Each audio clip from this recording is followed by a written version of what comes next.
Guy meets girl, girl meets guy. Guy falls in love with the girl, and the girl tells the guy that she doesn't want to really fall in love. They have fun, the guy gets ditched, and pretty much he goes into depression, and that is pretty much this movie. It's easy to summarize it like that, but it is more than just that. It is probably one of the best rom-com dramedies of the past 20 years, and probably, maybe, in my opinion, could be a classic. I'm talking about 500 Days of Summer, and it stars Joseph Gordon-Levitt and Zooey Deschanel. And the thing about this movie that I connect with so much is that we all have problems in love. We all are not great when it comes to the genre of love. I think that, when you watch rom-comedies and you always see these quirky characters and these cutout characters that you think, oh, I can be like this guy and I will get this type of girl. It's impossible. And I think that this movie is a perfect example of stories are not always going to be like the love stories. In the beginning of 500 Days of Summer, they just warn us that this movie is not a love story. It is pretty much just an attempt at showing a person's life in a very troubled relationship. They have fun. It's not like Tom and Summer don't have fun in this movie. They have what I would say is like a friends with benefits kind of friendship, but then, she kind of regrets it. And then Tom just goes from being this happy-go-lucky guy, this really nice guy, to being this very dreadful, very pain-strucken, love-damaged fellow.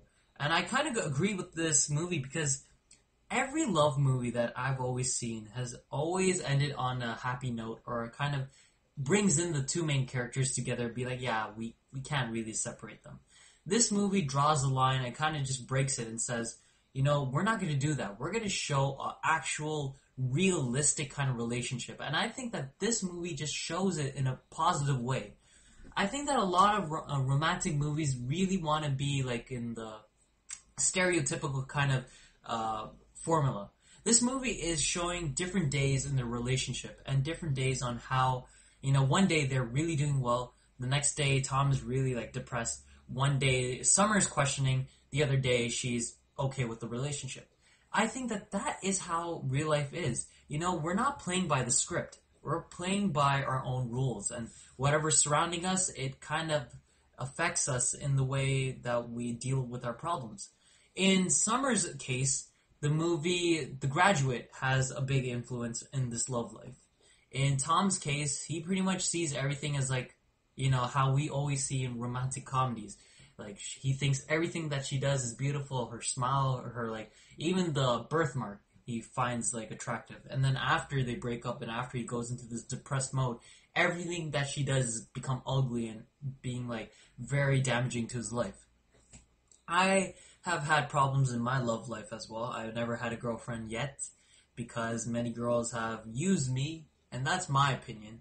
Like, that's what happened to my life, so I'm just saying what has happened to me. And I connect with this movie a lot, because it kind of shows me that I'm not alone when it comes to these problems. A lot of other people have these problems too.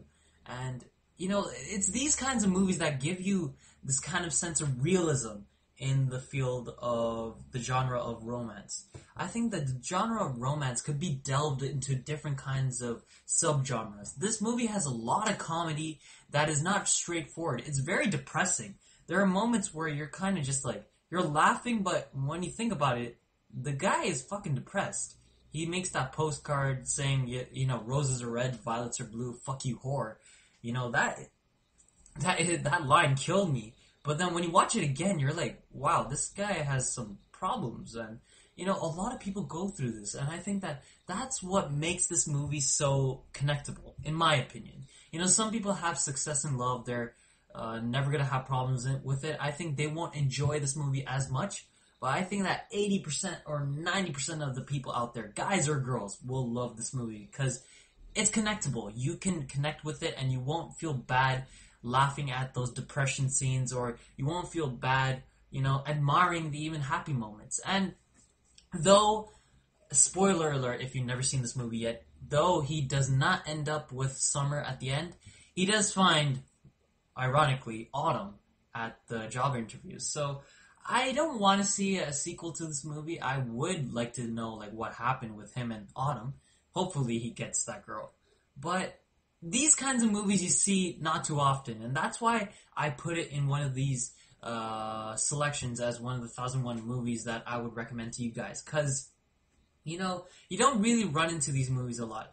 I was recommended this movie by one of the people at HMV. He just told me, you know, I was going through a tough heartbreak at that time. I was very sad. Everywhere I went, I didn't even have a happy face. So my friend at HMV just lent me the copy. He said, you know, watch it. I think you'll feel a little better and you'll kind of understand what you're going through. And I do. And actually, what I'm trying to tell you guys is that, you know, movies could be more than just visual experiences. There's a lot of morals that you can learn from movies. There's a lot of interpretations that you can get from just a single scene. That scene where he is, you know, moving on with his life, it's pretty much telling us, you know, through all the pain that you go through, you know, you don't want to suicide for girls like these. You don't want to, like, risk your life just because of one girl. You have a whole lot of life left in you. You have a whole lot of years left in you. You can't just, like, sacrifice that because one girl did not accept your love, you know?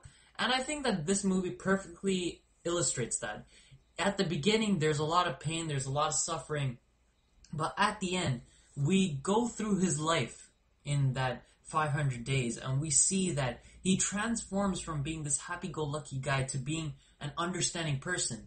You know, he understands that, you know, he maybe took some things over the top with Summer. He maybe overlooked a couple of things, and he didn't really understand the relationship that they really had. And, you know, it's kind of these movies that you kind of look at and say, you know, I wish I had that life. I wish I went through these things, because it makes you learn. It's kind of a learning experience. So, there it is, guys. That is the recommendation for 500 Days of Summer. I would say that even though there is no ranking in this 1001 list, I would say that this movie is one of the top 100 or top 200 in my opinion.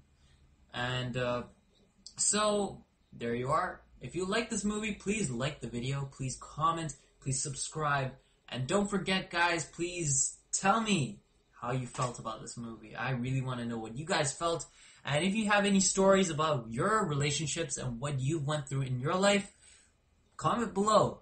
You guys have a lot of experiences, and I want to hear what you guys went through as well. I want to connect with you guys in this way. So, hope you guys like the movie, and in the words of that postcard, roses are red, violets are blue. Fuck you, whore.